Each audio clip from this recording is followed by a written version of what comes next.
Polytechnic की दुनिया में आपका स्वागत है और साथ ही साथ अप्लाइड केमिस्ट्री की दुनिया में भी आपका स्वागत है। और दोस्तों अप्लाइड केमिस्ट्री की दुनिया की अगर बात करें तो दोस्तों इसमें हम लोग क्या कर लिए थे अब तक हम लोगों ने अप्लाइड केमिस्ट्री की सिलेबस को देख लिए थे। अप्लाइड केमिस्ट्री की सिलेबस क्या था उसको हम लोग समझ लिए थे और जिसमें हम लोग देखे थे कि हमें अप्लाइड केमिस्ट्री में कौन कौन सा चैप्टर पढ़ने थे। तो हम लोग देखे थे कि अप्लाइड केमिस्ट्री में हमें 5 चैप्टर पढ़ने थे, जिसमें से हम लोग का पहला चैप्टर जो था वो था atomic structure and chemical bonding. दोस्तों ये हमारा पहला चैप्टर था, वो भी हम लोग देख लिए थे। आपको याद भी हो जानी चाहिए, है ना। साथ ही साथ जब हम वीडियो बनाए उससे में याद हो जानी चाहिए आपको जो हम पढ़ा रहे हैं दोस्तों, कि पहला चैप्टर कौन था, atomic structure and chemical bonding. दूसरा हम लोग का था दोस्तों वाटर, क्या था, वाटर, है ना। तीसरा चैप्टर जो था दोस्तों हम लोग का इंजीनियरिंग मटेरियल्स था, है ना। तीसरा चैप्टर कौन था, इंजीनियरिंग मटेरियल्स। और चौथा चैप्टर जो था हम लोग का वो था केमिस्ट्री ऑफ फ्यूल एंड लुब्रिकांट, है ना, केमिस्ट्री ऑफ फ्यूल एंड लुब्रिकांट दोस्तों। और पांचवा जो चैप्टर था हम लोग का इलेक्ट्रोकेमिस्ट्री। इसके बारे में हमने आपकी प्रॉपरली एक पूरी समरी सिलेबस का एक वीडियो बनाकर रख दिए थे, जो हम लोग का फर्स्ट लेक्चर था। अगर आपने अभी तक वो वीडियो नहीं देखा तो देख लीजिए। आज की क्लास हम लोग का क्या होने वाला है सर, तो आज की क्लास हम लोग का होने वाला है atomic structure and chemical bonding पे। Atomic structure and chemical bonding दोस्तों, ये जो चैप्टर है केमिस्ट्री का, ये केमिस्ट्री का बहुत ही इंपॉर्टेंट चैप्टर है। पूरी केमिस्ट्री की दुनिया इसी में घूमती है, पूरी केमिस्ट्री की दुनिया इसी में। अगर आपको एटॉमिक स्ट्रक्चर और केमिकल बॉन्डिंग अच्छे से आ रही है तो आपको केमिस्ट्री पूरी अच्छी तरीके से समझ में आएंगी। अगर नहीं आ रही है फिर केमिस्ट्री लगेगा कि भाई कौन दुनिया से आया है ना, पता ही नहीं चलेगा, है ना।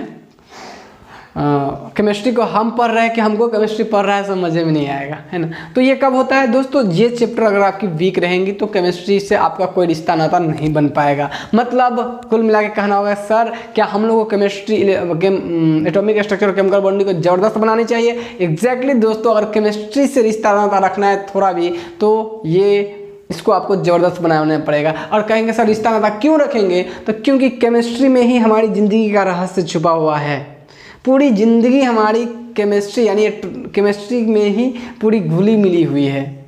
हमारी बॉडी के अंदर जितने भी एक्टिविटी रख लेते हो, है ना, सारी एक्टिविटी, क्या एक्टिविटी सर, है ना, आपकी जितनी भी बातें होती है A to Z बातें, क्या सर मेरी क्या बातें, आपको खेलने का मन करता है, घूमने का मन करता है ना, गर्लफ्रेंड बनाने का मन करता है, जितनी भी बातें होती है आपके अंदर हार्मोन लोचा होता है, सारी की सारी फिनोमेना हमारी केमिस्ट्री से जुड़ी हुई है। हमारी यहाँ तक कि बूढ़ा होना, मौत के पास जाना, इस पूरी केमिस्ट्री के रहस्य है इसमें। और हम लोग दिन प्रतिदिन ये काम करके खोज करते जा रहे हैं। तो कुल मिला के केमिस्ट्री उसमें छुपी हुई है। केमिस्ट्री में हमारी ज़िंदगी का रहस्य है या हमारी पूरी ज़िंदगी का रहस्य, और केमिस्ट्री का रहस्य एटॉमिक स्ट्रक्चर में, केमिस्ट्री की रहस्य एटॉमिक स्ट्रक्चर में और हमारी ज़िंदगी का रहस्य केमिस्ट्री में। तो कुल मिला के कह सकते हैं कि हमारी ज़िंदगी का रहस्य यही इसी में छुपी हुई है पूरी की पूरी, है ना। तो अब बात आती है कि सर तो हम लोग केमिस्ट्री को जो पढ़ने वाले वो कैसे पढ़ने वाले हैं। तो केमिस्ट्री की जो हम लोग पढ़ाई करेंगे दोस्तों उसमें क्या करने वाले हैं हम लोग कि यहाँ पे कुछ बातें आपको जानते हैं, फिर भी हम थोड़ा सा देख लेते हैं क्विक रिवीजन के तौर पे। जैसे कि हम लोग अगर बात करें दोस्तों इसमें कि केमिस्ट्री की जो चैप्टर है उसमें हम लोग बात करेंगे कि हमें पढ़ना है atomic structure and chemical bonding. तो थोड़ा सा दोस्तों हम लोग ये बात कर ले इसमें कि हम शुरुआत करते हैं स्टार्टिंग से। हम लोग चलते हैं सबसे पहले कि हम लोग मैटर के बारे में सोचते हैं। तो मैटर के बारे में दोस्तों हम लोग जानते हैं क्या कि मैटर किसे कहते हैं, हम सबको अच्छे से याद है, बचपन से रट्टा मारते हैं, कहीं हो सके तो भूल गए। कुछ भी नहीं दोस्त, सिंपल सी भाषा हम लोग जानते हैं कि कुछ भी वो ऐसा चीज़ कोई भी सबको हम मैटर कहते हैं। जो क्या होगा यहीं से देखिए, हम आपको आप अभी तक केमिस्ट्री का कुछ भी नहीं जानते, हम ऐसा मान के चल रहे हैं, अब वहाँ से चल रहे हैं। ऐसा नहीं कि आप आए हो तो आप कुछ जानते हो, हम ऐसा सोच के पढ़ा रहे हैं, ऐसा कुछ भी नहीं। थोड़ी बहुत आप जानते हो तो अच्छी बात है, और ज़्यादा भी जानते हो तो बहुत अच्छी बात है। लेकिन हम लोग अभी चलेंगे एकदम स्टार्टिंग, केमिस्ट्री की स्टार्टिंग से चलेंगे, और कहाँ जाना है हम लोग अपने रास्ता इस तरह बनाते चलेंगे, अपने सिलेबस के अकॉर्डिंग ही चलेंगे हम लोग। दोस्तों अगर बात करें सबसे पहले मैटर की, तो हम सबको याद है, और नहीं याद है तो हम लोग देख लेंगे एक बार क्या कि मैटर क्या होता है। कोई भी चीज़, एनीथिंग इज अ मैटर, किसी चीज़ को मैटर कहेंगे कब, जब वो उसमें क्या हो, कुछ मास हो, हैविंग सम वॉल्यूम, उसमें कुछ वॉल्यूम हो, मतलब कुछ स्पेस छेके, है ना, फिल सम स्पेस। ओके, ऐसा कोई भी चीज़ जिसमें मास हो और क्या हो, उसके पास कुछ वॉल्यूम हो, तो ऐसी सारी चीज़ों को हम लोग बोलते हैं कि भाई ये हमारे लैंग्वेज, हमारे डिफिनेशन के हिसाब से ये क्या है, मैटर है। तो अब बात आती है कि हमारे डिफिनेशन के हिसाब से अगर ये मैटर है ना, तो हम कौन कौन सा चीज़ ऐसे सर देखते हैं जिसको हम मैटर बोल सकते हैं। तो आप जरा सा देखिए ध्यान से इस चीज़ को कि जैसे हमारा बेंच, डेस्क, टेबल, हमारे आसपास जितने नज़र आ रहे हैं लगभग हम सब में देख रहे हैं कुछ मास है, कुछ वॉल्यूम है, कुछ मास है, कुछ वॉल्यूम है, कुछ मास है, कुछ वॉल्यूम है। तो हम लोग अगर इंग्लिश में बोलेंगे एनीथिंग इज अ मैटर, है ना, which having some mass and volume, है ना, तो उसको क्या कहेंगे, मैटर। तो हमने वही बात आपको लिख दिए हैं और आप हमारे चारों आसपास में क्या दिख रहे होंगे, कुछ ना कुछ हमारे मैटर दिख रहे होंगे और आपने आसपास सारे मैटर आप ऑब्जर्व कर पा रहे होगे, किसी मास है और वो कुछ जगह छेक रही है। हाँ, तो एग्जाम्पल की बात हो, जैसे एयर हो गया, वाटर हो गया, एयर भी कुछ जगह छेकती है ना, तो उसमें भी कुछ मास होती है। तो हम लोग ये क्या करते हैं, एवरीथिंग इज अ मैटर, है ना, which has some mass and volume, यानी वॉल्यूम कहने का मतलब टेक्स अप स्पेस, कुछ जगह छेके, है ना। Example table, chair, air, water, है ना। तो आपके लिए एकदम सिंपल जो भी हम लैंग्वेज रहेगा हम लोग का इंग्लिश का बहुत ही सिंपल रहेगा और एकदम मतलब कह सकते हो कि आपको आसानी से समझ में आ जाएगा। कोई वर्ड आपको प्रॉब्लम हो देन कांटेक्ट मी और हमसे आप डिस्कस कर लीजिएगा। कोई प्रॉब्लम ऐसा हम कोशिश करेंगे कि आपको हम वर्ड बताते ही चले, आपको इंग्लिश के लेके भी ज़्यादा दिक्कत नहीं होंगी। दोस्त यहाँ तक तो हम लोग बहुत अच्छे से पढ़ के आ रहते हैं, लेकिन एक कन्फ्यूजन दोस्तों क्या होता है एक कन्फ्यूजन क्या होता है कि भाई अब बात आएगी कि कोई हमसे पूछ दे कि भाई बताओ, तुमने तो मैटर बता दिया कि चलो ये है, अब जरा सा तुम हमको समझा दो कि लाइट जो आती है, वो लाइट को हम मैटरबा बोलेंगे कि नहीं बोलेंगे, ज़रा समझाओ। तो फिर कहेगा कि बताइए जो साउंड क्या वो मैटर है कि नहीं है। फिर कह देगा बताइए कि आप जो हीट होता है, हीट देते हैं ना, क्या हीट मैटर है कि नहीं है ना। कोई पूछ देगा जो आग जल रहा है, आग देखिए, लकड़ी नहीं, लकड़ी तो मैटर हो ही गया, जो आग जल रहा है वो मैटर है कि नहीं है। सर ऐसा क्वेश्चन तो मास्टर बाप देखिए करवाए नहीं किया, हम लोग सोचे भी नहीं कभी अभी है ना। तो चलिए कोई नहीं, इसमें हम लोग ये सब चीज़, कुछ चीज़ें हैं जो हम जानते हुए ही हैं, जो चीज़ हम नहीं जानते वो सीख लेंगे और कुछ नहीं, ठीक है। चलिए, तो अगर हम बात करें, आपके पास एक क्वेश्चन हो जाए कि what do you think about the light, heat, sound are matter or not, और आपसे ये कहा जाए कि ये सब मैटर है कि नहीं है, तो आपके पास क्या इसकी जवाब क्या होनी चाहिए, है ना। आप लोगों में से कुछ लोग कहेंगे हाँ है, कुछ लोग कहिएगा नहीं है। दोस्तों एक बात बताते हैं, एक्चुअली में अभी आप लोग शुरुआत की हो तो कुछ वर्ड्स आपको लगेंगे इशू वाला, जो आपको समझ में आएगा, हम फिर भी कोशिश करेंगे कि आपको हेल्दी रूप में वो समझ में आ जाए, मतलब आसानी से, है ना। अब देखिए ध्यान से, जो हमारी लाइट, साउंड और ये सब क्या है, वेव फॉर्म ऑफ एनर्जी है, मतलब ऊर्जा का रूप है ना, क्या है, ऊर्जा का रूप। जनरली अगर हम आपको अपनी भाषा में बताएं तो हम अपनी परिभाषा के हिसाब से हम इसको मैटर नहीं बोलेंगे। अगर आपसे कोई आंसर पूछे तो आप इसको क्या कह सकते हैं, ये मैटर नहीं है, हम अपनी परिभाषा के हिसाब से। हालांकि आगे चल के हम लोग बहुत अच्छे लेवल पर जब जाते हैं तो मास और जो हमारा जो अभी सब साउंड क्या है, साउंड हो गया, लाइट हो गया, है कि नहीं, साउंड हुआ, लाइट हो गया, हीट हुआ, ये सब फॉर्म ऑफ एनर्जी है, एनर्जी ऊर्जा, इलेक्ट्रिसिटी हो गया। कोई पूछेगा इलेक्ट्रिसिटी क्या है ना, सब क्या फॉर्म ऑफ एनर्जी है। और एनर्जी को हम क्या कह सकते हैं भाई, एनर्जी क्या हो सकता है, देखिए आगे चल के हम पढ़ेंगे कि एनर्जी को मास में कन्वर्ट किया जा सकता है, मास को एनर्जी में कन्वर्ट किया जा सकता है। आइंस्टीन की एक इक्वेशन आई थी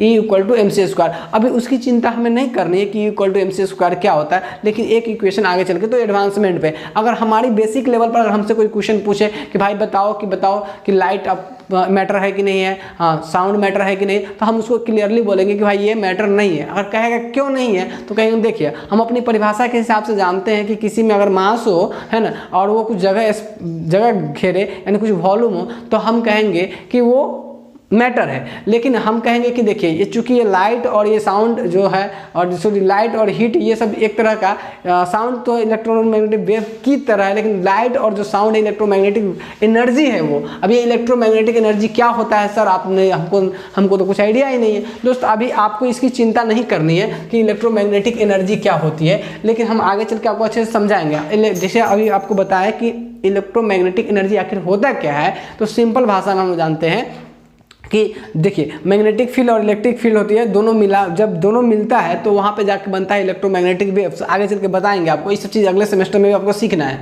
तो ये इलेक्ट्रिकल एनर्जी और इलेक्ट्रिक फील्ड और मैग्नेटिक फील्ड के कारण जहाँ पे जो एनर्जी क्रिएट हो जाती है वहाँ हम लोग उसको बोलते हैं इलेक्ट्रोमैग्नेटिक एनर्जी, और वेव को बोलते हैं इलेक्ट्रोमैग्नेटिक वेव, यानी उस तरंग को बोलते हैं इलेक्ट्रोमैग्नेटिक तरंग, है ना।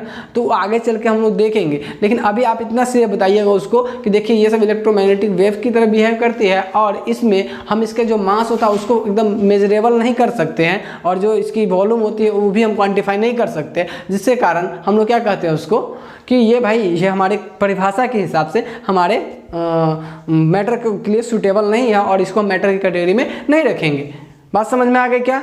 इसको अब अच्छे से एक्सप्लेन कर दिया।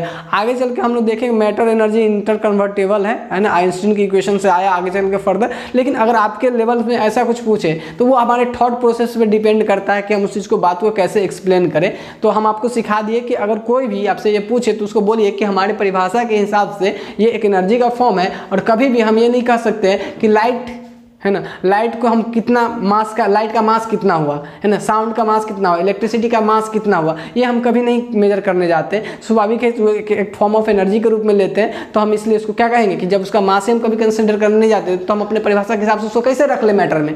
बात समझ में आई? तो उसको समझा दीजिए इस तरीके से कि हम अपने परिभाषा के हिसाब से अगर देखें तो हम उसको मैटर में कंसिडर नहीं कर सकते हैं। क्लियर है क्या? चलिए बहुत बढ़िया। अब आगे बात करते हैं दोस्तों, यह चीज़ जानने के बाद कि अब पूरी जितनी भी चीज़ हमारे आसपास दिख रही है ऑलमोस्ट सारे मैटर हैं।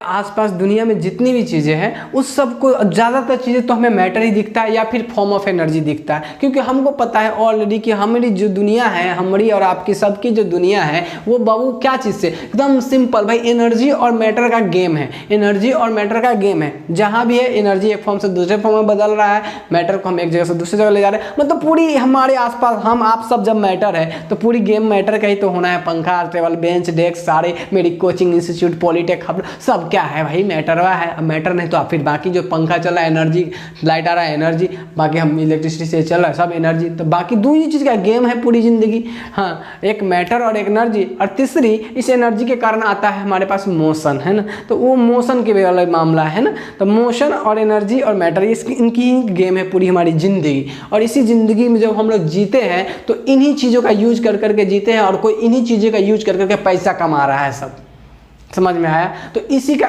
एक रूप से दूसरे रूप में बदल बदल के है ना, समझ में आ रहा है। आटा से मैगी बनाया, मैगी से हम खाए मैटर को, मैटर खा के हम एनर्जी बनाए, एनर्जी बना के काम किए, काम करके पैसा कमाए। मतलब कुल मिला के एक दूसरे से बदल के हमारी ज़िंदगी पूरी एक रहस्यमय बनी हुई है ना। समझ में आ रहा है दोस्तों? तो अब बात करते हैं कि जितने भी मैटर हमारे आसपास है एग्जैक्टली हम उनको क्या किए, हम उनको बांट लिए अपने स्टडी के लिए। हाँ, हम लोग उनको बांट लिए अपने स्टडी में केमिस्ट्री के हिसाब से, है ना। मैटर को हम लोग क्या करें, केमिस्ट्री के हिसाब से बांट ली। हालांकि हम लोग फिजिकल स्टेट यानी कह सकते हो उसके भौतिक अवस्था के आधार पर तो हम कहेंगे कि सॉलिड, लिक्विड, गैस होगा मैटर, है ना। मैटर 3 प्रकार के होंगे, लेकिन हम लोग यहाँ केमिस्ट्री में बात कर रहे हैं। तो केमिस्ट्री में हम लोग कहें कि भाई जितने भी मैटर होगा उस मैटर को हम लोग बात करें तो हम लोग बांट लिए उसको 2 पार्ट में कि भाई एगो को रखते हैं शुद्ध वाला मैटर होगा, एगो अशुद्ध वाला। जितने भी दुनिया में मैटर हम लोग केमिस्ट्री के हिसाब से हम उसको कह दिए कि भाई केमिस्ट्री में आप इसको शुद्ध कह सकते हैं या अशुद्ध कह सकते हैं। ठीक है, तब बात है कि भाई शुद्ध किसको कहेंगे, अशुद्ध किसको कहेंगे। तो कहा कि देखिए जितने भी इस दुनिया में एलिमेंट और कंपाउंड होंगे, एलिमेंट और कंपाउंड उसको बोलेंगे कि भाई ये शुद्ध है, प्योर है। अच्छा, जितने भी इम्प्योर है उसको हम लोग बोलेंगे कि ये मिक्सचर है। तो अब बात आती है कि भाई मिक्सचर किसको कहेंगे और एलिमेंट और कंपाउंड किसको कहेंगे। देखिए एलिमेंट और कंपाउंड किसको कहेंगे। अभी तक आप लोग इतना मैट्रिक अगर पास करके आए हैं और पॉलिटेक्निक इंट्रांस करके भी आए हैं तो आप लोगों को इतना तो जरूर आइडिया हो गया कि एलिमेंट आपके नाम सुना हुआ होगा। बहुत बच्चे अच्छे से जानते हैं, तो ये बहुत अच्छी बात है हमारे लिए भी और आपके लिए भी। जो लोग नहीं भी जानते उनको भी यहाँ ज़्यादा चिंता करने की ज़रूरत नहीं है। अच्छा, बात करते दोस्तों जो एलिमेंट है हमारा वो कुछ भी नहीं। जैसे देखिए ध्यान से कि दुनिया में बहुत सारे सब्सटेंस है, तो हम लोग उसमें से कहें कि भाई देखो जो ऐसा सब्सटेंस जो प्योर हो, जिसको हम लोग दो अलग गुण वालों में नहीं बांट सकते हैं, दो अलग अलग गुण वालों में नहीं बांट। सर ये क्या कह दिया, दो अलग अलग गुण वाले में नहीं बांट सकते, हम लोग अभी बस सिंपल परिभाषा से चल रहे हैं, दो अलग अलग गुण वाले में नहीं बांट सकते। इसका मतलब क्या है कहने का मतलब, तो देखिए अगर हम सोना ले आए, देखिए सोना ले आए और हम सोना का क्या करें, टुकड़ी टुकड़ी टुकड़ी टुकड़ी बहुत छोटा छोटा कर दे, तो सोना के बाद जो टुकड़ा लेंगे वो चांदी का टुकड़ा हो जाएगा क्या, नहीं ना हो, सोना का टुकड़ा क्या रहेगा, सोने का टुकड़ा रहेगा, है ना। तो कुछ इस प्रकार से हम देखते हैं कि जब उसको हम तोड़ मतलब फिजिकल प्रोसेस से हम उसको टुकड़ी टुकड़ी कर देते हैं, है ना, तो क्या टुकड़ी टुकड़ी करने के बाद वो सोना का ही रहेगा। तो कुल मिला के हमारे कहने का मतलब ये है कि वो ऐसा एलिमेंट, वो प्योर सब्सटेंस होता है, वो शुद्ध होता है, जिसको आप किसी भी फिजिकल या केमिकल प्रोसेस द्वारा दो डिफरेंट कैरेक्टर वाले सब्सटेंस में आप नहीं बांट सकते, जो डिफरेंट गुण वाले सब्सटेंस में नहीं बांट सकते हैं। तो ये बेसिक परिभाषा था, इसको हम लिखाने नहीं जा रहे हैं, लेकिन एक बार बता देते हैं आप लोगों को, हम लोग क्विक रिवीजन करते हुए अपनी सिलेबस की तरफ चल रहे हैं, ताकि आपसे कोई पूछ ले बेसिक लेवल पर, तो इतना ना हो कि हमें केमिस्ट्री में वो जानते हैं, कोई हमसे पूछ दे तो फिर एलिमेंट कंपाउंड वाले को जानता है तो नहीं जानते, तो गड़बड़ ना हो जाए, है ना। तो उतना भी नहीं होनी चाहिए, है ना। और जो जान रहे तो अच्छी बात है ना, वो बढ़ा के भी देख सकते हो, भगा के भी देख सकते हैं, उनको ज़्यादा अथी करने की जरूरत नहीं है। लेकिन कभी कभी कुछ काम की बात इस बीच में भी हम बोल जाएंगे, है ना।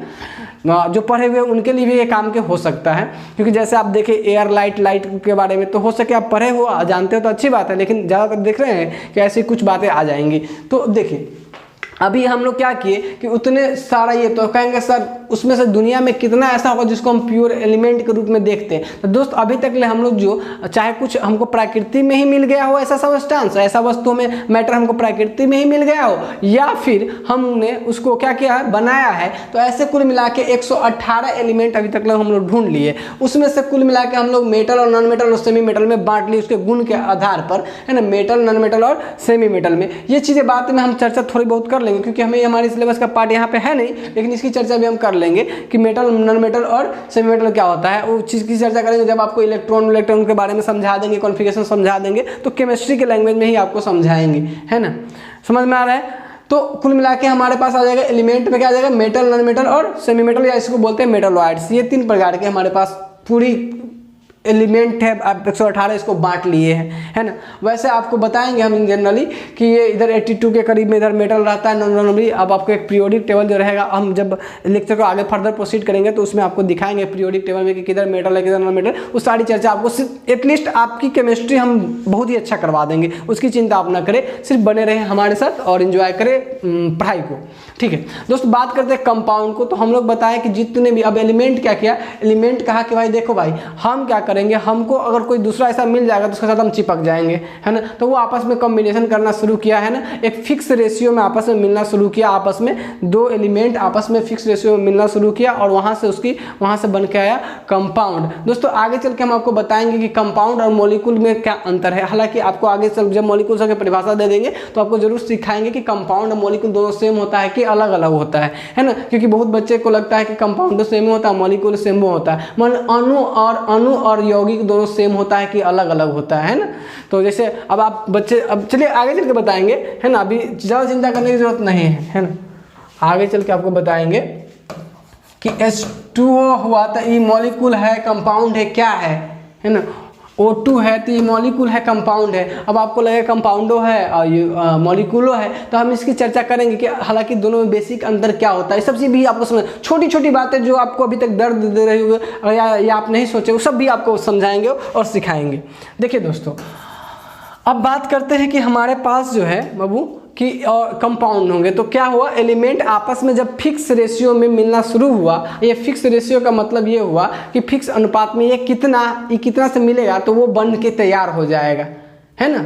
ये कितना और ये कितना से मिलके बनेगा तो वो तैयार होगा, तो उसको बोलते हैं फिक्स रेशियो में मिलना, है कि नहीं, फिक्स रेशियो में मिलना। जैसे रेशियो का मतलब समझिए, एक तरह से एकदम सिंपल समझाते हैं कि हम लोग अगर जैसे बढ़िया सब्जी तैयार करना चाहते हैं, तो अगर मान लीजिए जो बच्चे से स्टूडेंट जो लोग है सब्जी बनाता है वो लोग जानता होगा, और जो लोग नहीं बनाता कोई में उनके घर में भी तो कम से कम सब्जी बनते हैं, तो वो देखा हुआ होगा कि जब उसमें आप देखिएगा कि एकदम सब चीज़ अगर फिक्स रेशियो में मतलब इतना है तो उस सब्जी के हिसाब से इतना नमक पड़ना चाहिए, इतना ये पड़ना चाहिए, इतना, हालांकि हम लोग अंदाजे डाल देते हैं, लेकिन फिर भी अगर मान लीजिए अंदाजे डालेंगे और इतना सब्जी है और उसमें डाल देंगे इतना नमक ले डाल देंगे, तो वो क्या हो, सही बन पाएगा, परफेक्ट वे में होगा, नहीं होगा। उसी प्रकार से वहाँ पे हम लोग एकदम फिक्स रेशियो में डालते हैं, कितना में कितना, कितना में कितना, उसी को बोलते हैं फिक्स रेशियो, है ना।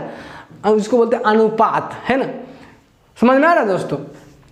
तो अब बात यही आती है कि फिक्स रेशियो आपको समझ में आ गया होगा। तो ये फिक्स रेशियो में एलिमेंट आपस में मिलता है तो उससे बनने लगता है कंपाउंड। और ये क्यों मिलता क्यों है, इसका रीजन हम लोग आगे देखेंगे, उसकी चिंता अभी आप मत करो। ये आपस में क्यों मिल जाता है भाई, इसको खुजली हो रहा होता है क्या, हाँ तो बताएंगे कि खुजली होता भी है तो क्यों होता है, तो हम आगे सिखाएंगे आपको, ठीक।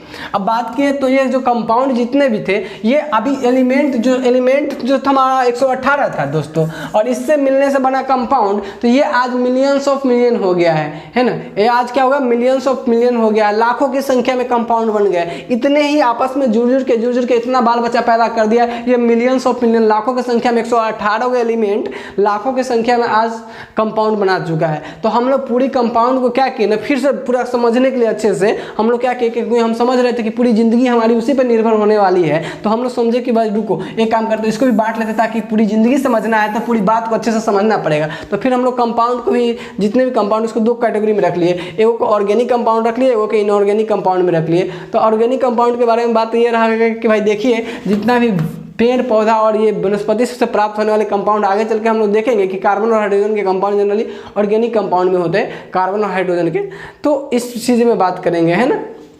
तो ये ऑर्गेनिक कंपाउंड में, फिर इनऑर्गेनिक कंपाउंड में रख लिए हम लोग कुछ कंपाउंड को, जैसे मिनरल्स के कुछ कंपाउंड्स थे हम लोग उसको और इनऑर्गेनिक में रखे। अब ये क्या, ये सब चीज़ें क्या है, उस सब की चर्चा भी हम आपसे कर लेंगे आगे चल के। लेकिन तत्काल आप ये समझिए कि जितने भी कंपाउंड उसको हम लोग दो सेक्शन में बांट के रख लिए, एक ऑर्गेनिक वाला सेक्शन में, एक इनऑर्गेनिक वाला सेक्शन में। चलिए दोस्तों, अगर हम इसमें बात करें इसके आगे, तो कुछ इम्प्योर था, तो कहेंगे भाई इम्प्योर किसको कहेंगे, तो हम कहे भाई देखिए एक तरफ तो प्योर होगा, प्योर को छोड़ के बाकी रख लीजिए तो सब इम्प्योर होता है, ठीक है। तो इम्प्योर होता है तो उसमें किसको रखेगा, तो मिक्सर का रखेंगे। तो मिक्सर किसको बोलते हैं, तो भाई मिक्सर में एक से अधिक सामान मिलता है उसको मिक्सर बोलते हैं। तो भाई मिक्सर में एक से अधिक सामान मिलता है उसको मिक्सर बोलते हैं।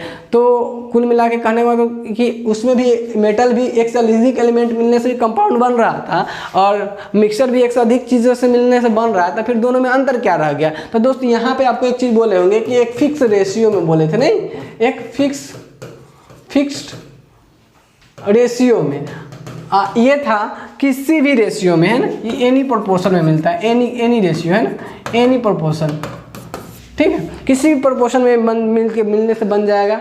और ये क्या बनेगा, एक फिक्स रेशियो में। और दोस्त इसमें से हम लोग फिर मिक्सचर को दो पार्ट में बांट लिए, जो पूरी बढ़िया से अच्छे तरीके से मिल जाए उसको बोलेंगे होमोजेनस मिक्सचर, है ना। और जो नहीं मिले पूरी तरीके से उसको बोलेंगे नॉन होमोजेनस मिक्सचर, या फिर उसको बोलते हैं हेट्रोजीनस मिक्सचर, ठीक है। ये था एक बेसिक आइडिया जो आपको हम इन्फॉर्मेशन के रूप में देना चाहते थे। अब दोस्तों इसके आगे अब हम लोग चलते हैं अपने जो टॉपिक की तरफ। ये बेसिक आइडिया था जो आपको ये जान लेनी चाहिए थी, थोड़ी बहुत आइडिया आपको होनी चाहिए केमिस्ट्री अगर आप स्टार्ट करें। हम लोग बेसिक से एकदम चल रहे हैं दोस्तों। अब नेक्स्ट लेवल पे बात करते हैं, तो हम लोग की बात आएगी कि भाई आखिर अब चलते हैं कि हम लोग सोचना शुरू किए कि जो दुनिया में जितने भी मैटर हैं, आखिर ये मैटर बना कैसे। अभी तक हम लोग सोच लिए कि मैटर है, अब हम लोग सोचना शुरू किया कि आखिर ये मैटर बना कैसे, है ना, बना कैसे।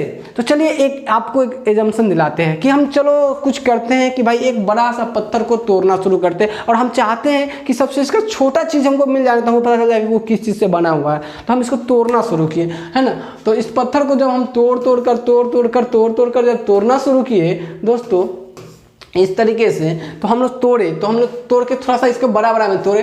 देखिए भाई ये और भी छोटा किया जा सकता है, तो हम लोग इसको क्या किया, और छोटा किए, है ना, और छोटा किए। इसको देखे कि भाई ये और छोटा क्या सकता है, एकदम बुकनी कर दिए इसको, है ना, गर्दा उड़ा दिए इसको, है ना। अब एकदम गर्दा की तरफ बन गया, है ना। तो अब सोचे क्या कि और भी गर्दा किया जा सकता है, लेकिन फिर लास्टली सोचे कि कहाँ तक किया जा सकता है ना। तो एक भारत की ही एक ऋषि थे जिसका नाम था ऋषि कनाद। दोस्तों इसका नाम था ऋषि कनाद, है ना। ये बहुत दिन पहले ही ये बात, जो कि अभी हम लोग हैं तो हम लोग के मन में भी ये बात आ रहा है, तो उस दिन पहले के ज़माने में भी जो भी लोग थे वो लोग के मन में ये बात आया कि भाई आखिर सबसे दुनिया में सब मैटर का सबसे छोटा चीज़ क्या होगा, उसको अगर छोटा किया जाए तो सबसे छोटा कहाँ तक पहुँचा जा सकता है ना। तो सबसे पहले ऋषि कनाद ने ये क्या कहा इस चीज़ के लेके, एक चूँकि ये एक इंडियन ऋषि थे, और जो ऋषि कनाद ये लोग फिलोसफर होते हैं। फिलोसफर कहने का मतलब दार्शनिक होते हैं, जो हमारे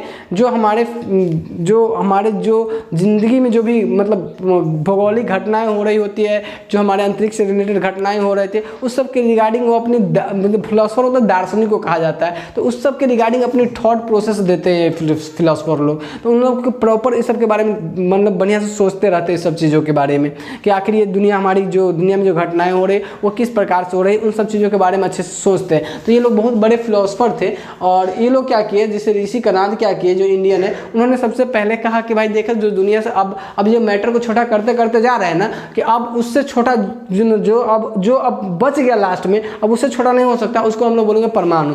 तो उन्होंने कहा कि उसको परमाणु कहेंगे। उसी समय एक ल्यूसिपस और ग्रीक और डेमोक्रेटस जो था, ग्रीक के दोनों ये इनके गुरु यानी डेमोक्रेटस के गुरु थे, है ना।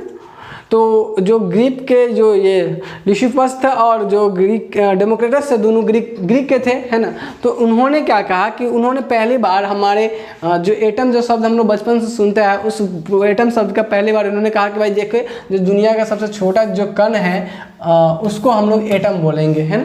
उन्होंने कहा कि इन्होंने ही कहा था वहाँ से। तो दोनों, हालांकि ऋषि कनाद भी बोले हुए थे, लेकिन इन दोनों ने ग्रीक के थे। तो देखिए होता है क्या है कि जब बात होती है तो होता क्या कि अब अलग अलग क्षेत्र में हो सके, आज हम जिस टॉपिक पे सोच रहे हो सके वही टॉपिक दूसरे एरिया में भी रीजन में चालू हो सोचना, और दूसरे एरिया में सोच रहे हो। तो वहाँ उन्होंने क्या कहा, सबसे पहले ये परमाणु इन्होंने एटम के नाम लिया था। तो ये इन्हीं का चेला था, है ना। ल्यूसिपस का चेला कौन था, डेमोक्रेटस, और इन्होंने ही इन दोनों ने इस चीज़ का बारे में बताया था, किसी का एटम के। वैसे आपको डेमोक्रेटस आपको ज़्यादातर दिख जाएंगे, जहाँ भी आप देखोगे कि डेमोक्रेटस ने सबसे पहले एटम के बारे में बोला था। हाँ, हालांकि कंबाइनली दोनों के नाम देखने को मिल जाते हैं। वैसे हमारे ऋषि कनाद भी समझिए किस समय भारत की स्थिति समझ सकते हो कि ऋषि कनाद ही अपने टाइम में अभी से है ना बहुत दिन पहले की बात है ना, 300-400 BC पहले की बात ये लोग ये बात बोले थे। तो समझो कितने दिन पहले की बात है। 300-400 BC कहने का मतलब होता है कि before the Christ, Isa Masih के जन्म से इतना दिन पहले, 300-400 वर्ष पहले की बात है। हालांकि अगर आपको इस चीज़ के ईस्वी के बारे में अगर आपको कुछ भी देखना है तो इसमें तो नहीं, अगले सेमेस्टर के हम एक मैथमेटिक्स के चैप्टर, उसमें हम आपको कैसे ईस्वी का कैसे निकालते हैं, कितना वर्ष होगा अभी से, वो सब चीज़ें, जैसे कोई AC BC कह देता है, कोई AD कह देता है, ये सब क्या चीज़ें होती है, हमने इसकी वीडियो भी बना रखे हैं आप लोगों के लिए। ठीक है दोस्तों, तो अभी तो कोई बात नहीं है, अभी तत्काल बस हम लोग मज़े लेने के लिए देख रहे हैं, तो फिर आगे चलेंगे। फिर जब देखिए इसके बीच में इतना बहुत कई वर्षों के बाद हम लोग क्या कहें कि 18वीं सदी में, मतलब यानी 18वीं सदी में, 18th सेंचुरी में, 18वीं सदी में तब आए जॉन डाल्टन, है ना। जॉन डाल्टन जो कि एक इंग्लिश केमिस्ट थे, है ना, मेटेरोलॉजिस्ट भी थे, इंग्लिश जॉन डाल्टन। ठीक है, जॉन डाल्टन ये आया 18वीं सदी में, और इन्होंने इसी बात को जो लोग कह गए थे उन बात को अच्छे तरीके से रिप्रेजेंट करना शुरू कर लिया, और उन्हीं बात को थोड़ा अच्छे रूप में रिप्रेजेंट किया सबसे पहले। और ये बहुत ही मतलब हमारे केमिस्ट्री में बहुत ही अच्छे काम भी किए हैं केमिस्ट्री में। लेकिन हुआ क्या कि इनकी जितनी भी थ्योरी रही ना दोस्तों, हालांकि आगे चल के अब बताएंगे कि ये सब सारे चल के जब आगे चल के जाके ये थोड़ा सा फेल हो गया, लेकिन इनकी फिर भी बहुत रिस्पेक्ट बनता है, क्योंकि इन्होंने स्टार्टअप जो किया वो काफ़ी ग्रेट तरीके से किया था, और इनकी बात आज भी बहुत वैलिड है बहुत जगहों पे। लेकिन इनको आगे चल के हम लोग ना मतलब इतनी एडवांसमेंट हो गई, क्योंकि देखिए इन लोग के जो टाइम था, इससे पहले जो थे, इनसे पहले जो था ऋषि कनाद, इन लोग के टाइम में इन लोग के टाइम में उतना एक्सपेरिमेंट करने के लिए सब चीज़ जुगाड़ उगाड़ नहीं था। लेकिन तब पर भी ये लोग बहुत मतलब समझ सकते हैं, सोच इससे पता चलता है कि आदमी सोचता कैसे है, इससे उनकी सोच के बारे में पता चलता है कि उस समय कुछ नहीं होने के बावजूद भी वो लोग इस तरीके के सोच रखते थे। हालांकि जैसे जैसे हम लोग डेवलपमेंट हुई, हालांकि बहुत टाइम लग गया इसमें। 18वीं सदी मतलब अभी से 200 साल पहले की अगर बात करें हम लोग लगभग, तब जाके इन्होंने ये जॉन डाल्टन बाबा ये बात कहे। उनसे 1800 वर्ष पहले, मतलब ईसा मसीह के 1800 वर्ष पहले, उससे पहले 300 वर्ष पहले, वो उतने लंबे समय की बात है दोस्तों। अगर आपको ईस्वी से रिलेटेड कोई भी इशू होता है तो मेरी एक ईस्वी वाली वीडियो है, उसको आप ज़रूर देख लीजिएगा, ताकि आपको ईस्वी के बारे में भी कभी समझ में आ जाए, है ना। तो हमें यहाँ पढ़नी है अभी केमिस्ट्री, तो हम लोग ईस्वी पे ज़्यादा रिलेट ना करते हुए केमिस्ट्री पे आते हैं। ठीक है दोस्तों, तो 1803 के करीब में डाल्टन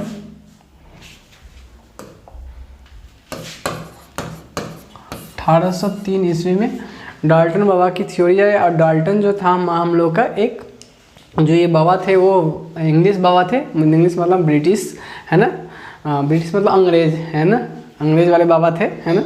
तो ये बाबा अब चूँकि देखो ध्यान से देखो, रीजन से कोई मतलब नहीं होता है कि किस रीजन से। भाई साइंटिस्ट लोग बहुत ही महान होते हैं ना, साइंटिस्ट लोग बहुत महान होते हैं। इसके पीछे सबसे बड़ा रीज़न है कि हम लोग क्या होता है, जो हम लोग की जो आम आदमी होता है उसकी सोच रहता है पड़ोसी की ज़मीन पर केवल हथियाना, पड़ोसी से अमीर बनना, पड़ोसी को देखना कि भाई पड़ोसी का एक ज़मीन खरीद लिया, पड़ोसी इतना अमीर हो गया। हम लोग के अगल बगल की दुनिया हमारी पूरी दुनिया होती है, जबकि इन लोगों के लिए जो साइंटिस्ट लोग होते हैं उनके लिए ये जो पूरी दुनिया है वो सब पूरा अपना होता है। हम लोग के लिए कुछ आदमी अपना के नज़रिए से देखते हैं, ये लोग पूरी दुनिया को ही अपना नज़रिए से देखते हैं। ये हम लोग कुछ के हित के लिए काम करते हैं, ये पूरी दुनिया के हित के लिए ही काम करते हैं। तभी देखिएगा एक साइंटिस्ट को देखिएगा, वो दिन रात किसी एक्सपेरिमेंट में ही है और फिर भी वो खुश रह लेता है ना। उसको बैंकॉक जाने का, ये सब करने का ज़्यादा चिंता नहीं रहता, फिर भी वो खुश रहता है। बैंकॉक मतलब समझ रहे हो दोस्त, है ना।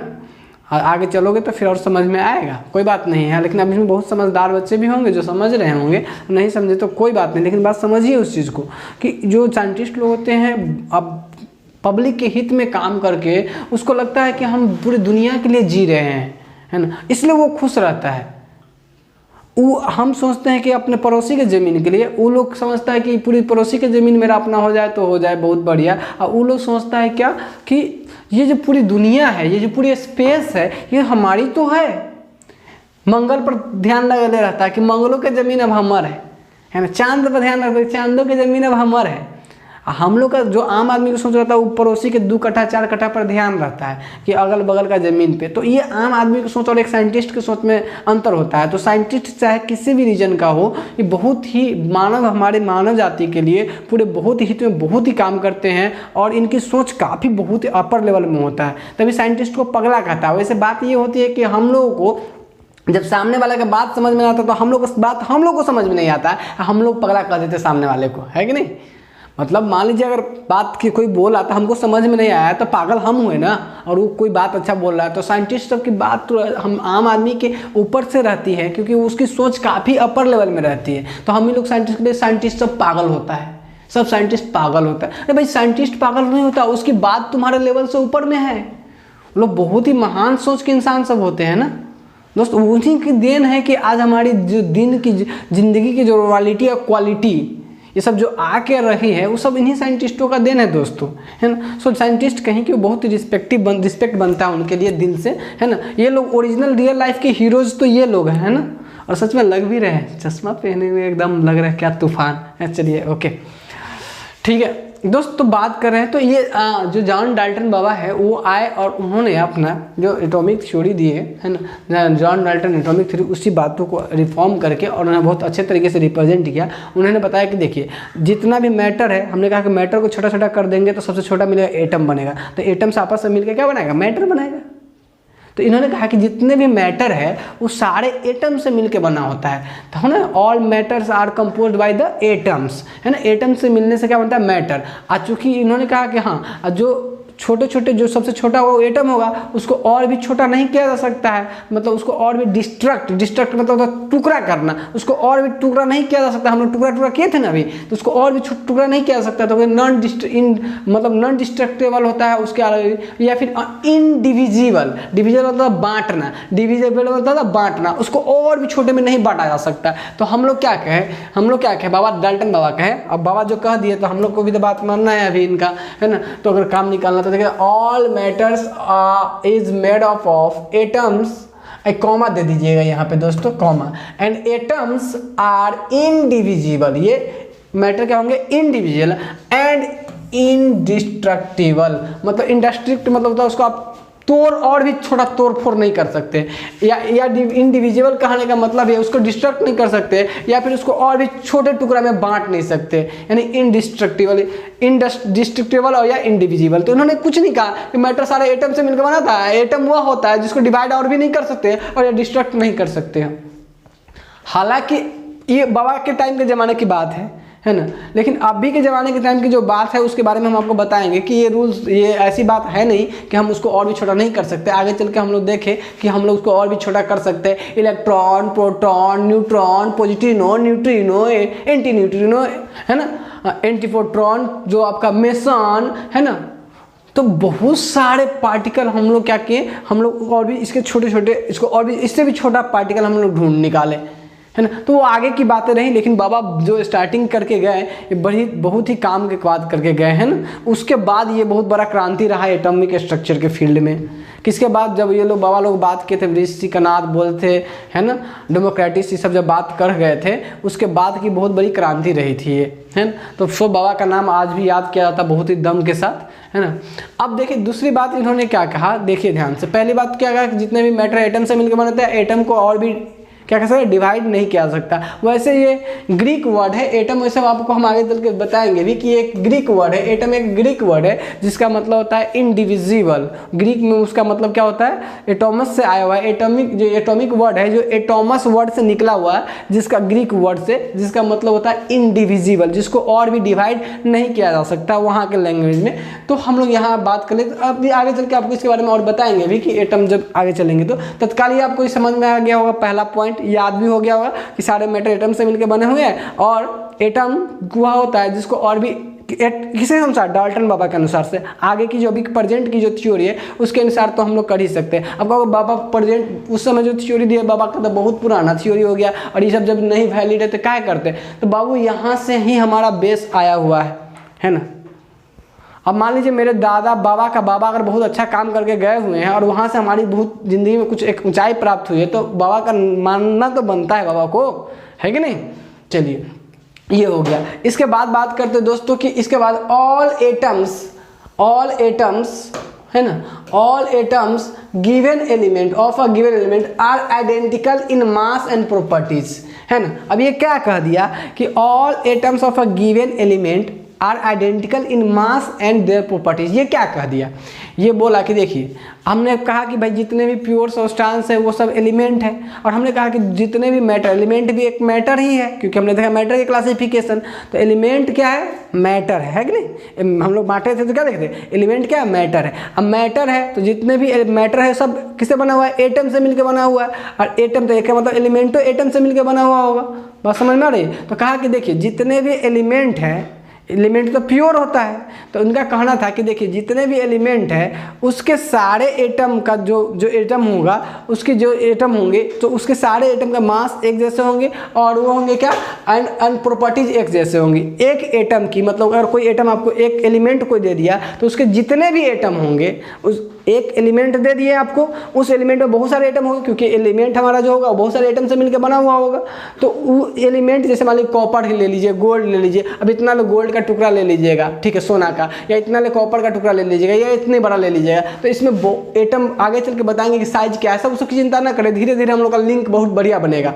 तो ये जो साइज बहुत छोटा छोटा है, तो बहुत सारे एटम से मिलकर जब ये बना हुआ है दोस्तों, तो ये आप इसमें से एक एटम, 2 एटम, 3 एटम, 4 एटम सब उठाएंगे, बहुत सारे एटम होंगे। तो हम लोग कहेंगे कि देखिए इसके 2 एटम, अगर इस एलिमेंट का अगर ये सोना है, सोना तो नहीं है, चलिए ठीक मान लेते हैं अगर ये सोना है ना, हम सब सोना देखे हुए, मान लेते हैं ये सोना है, पीला कलर का होता है ना, हम लोग ये अगर सोना है तो दोस्त इसमें से क्या करेंगे, अगर एटम 2 एटम उठाएंगे और दोनों एटम के कहा कि दोनों एटम जो होंगे उसकी मास क्या होंगी, वो सेम होंगी, है ना, और उसकी प्रॉपर्टी जो गुण होगा वो एक जैसा होगा। हालांकि आगे चल के प्रॉपर्टी जो फैल रहा, जिसमें क्योंकि इसके हम लोग आइसोटोप्स, आइसोबार और आइसोटोन ढूंढ लिए, मतलब एक ही एलिमेंट के 2 एटम जिसके मास अलग अलग होते हैं वो भी हम लोग ढूंढ के लिया है, जिसमें हम लोग समस्थानिक और संभारिक, आप लोग 9वां क्लास में या 10वां क्लास में पढ़े हैं समस्थानिक और संभारिक, है ना, जो हालांकि आगे हम पढ़ाएंगे भी, इसमें भी पढ़ाएंगे, जिसको बोलते हैं यहाँ पे आइसोटोप्स, आइसोबार, ये सब चीज़ की चर्चा जिसको हम लोग करते हैं। तो यहाँ पर वो भी जाके आगे चल के फेल हो गया कि एक ही एलिमेंट के 2 एटम्स की मास देखे अलग अलग मिल रहा था हमें।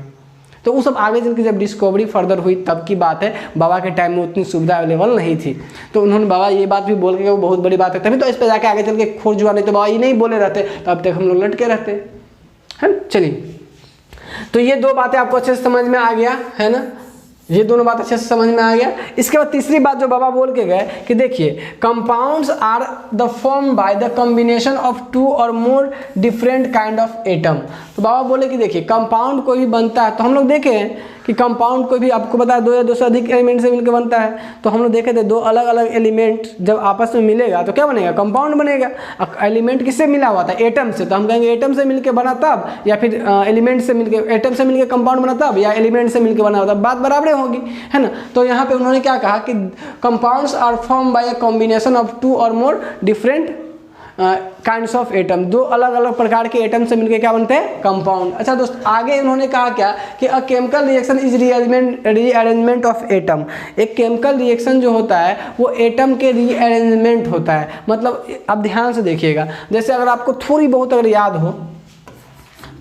याद हो आपको कि देखिए HCl है प्लस NaOH है, तो इससे मिलके बनेगा, देखिए ये अम्ला हो गया, ये क्षार हो गया, नहीं OH रहता था बेस यानी क्षार, और ये H रहता है तो अम्ल। ये आप जानते हैं, नॉर्मल बेसिक आइडिया हम लोग इतना था। तो यहाँ से हम लोग देखें कि भाई यहाँ से जो बनेगा ये क्या बन जाएगा, देखिए ये बन जाएगा NaCl sodium chloride plus H2O। तो दोस्त इसमें क्या हुआ, कुछ नहीं, अरेंजमेंट हुआ। जो एटम था, देखिए आगे चल के आपको बताएंगे, सब चीज़ धीरे धीरे आएगा, क्योंकि अभी हम लोग स्टार्टअप हुई है तो इसमें बहुत सारी बात ऐसी है जो आपको समझाने के लिए आएंगी, लेकिन इतना थोड़ी बहुत आइडिया आपके पास पहले से भी होंगे, ये सब चीज़ देखे हुए होंगे आप जरूर अच्छे खास। तो देखिए ये सब देखिए, इसमें सोडियम है, क्लोरीन है, हाइड्रोजन है, ऑक्सीजन है। तो ये सब एटम क्या हुआ, आप देखिए कुछ नहीं हुआ, यहाँ का एटम यहाँ, यहाँ का एटम यहाँ, यहाँ का एटम यहाँ, यहाँ का एटम यहाँ। तो ये एटम क्या हो गया, आपस में रीअरेंज हो गए। तो इन्होंने कहा था कि भाई देखिए कि केमिकल रिएक्शन कुछ नहीं होता है, तो हम लोग कहते हैं इसको क्या, ये केमिकल रिएक्शन हो रहा है। तो हम लोग कहते आए हैं कि भाई केमिकल रिएक्शन रासायनिक अभिक्रिया हो रहा है, रासायनिक अभिक्रिया हो रहा है,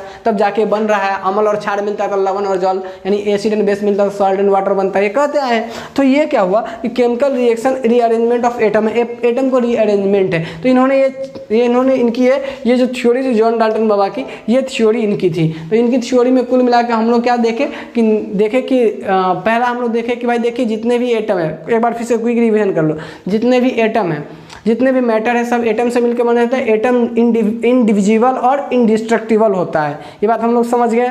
दूसरी बात उन्होंने क्या कहा कि देखिए भाई कि जितने भी एटम्स हैं एक एलिमेंट के, जितने भी एटम है एक एलिमेंट के, वो मास वाइज सेम होगा और उसकी प्रॉपर्टीज सेम होगी। दूसरी बात उन्होंने क्या कहा, मास वाइज सेम होगा और उनकी प्रॉपर्टीज सेम होगी। और तीसरी बात जो उन्होंने कही क्या कि देखिए कंपाउंड जो फॉर्म होता है वो क्या होता है, दो डिफरेंट काइंड ऑफ एटम के आपस में मिलने से बनता है कंपाउंड। तो उन्होंने तीसरी बात कही। चौथी बात उन्होंने क्या कहा कि भाई केमिकल रिएक्शन कुछ नहीं, रीअरेंजमेंट ऑफ एटम होता है। याद हो गया, समझ में आ गया अच्छे से। तो दोस्तों ये था जॉन डाल्टन बाबा की थ्योरी।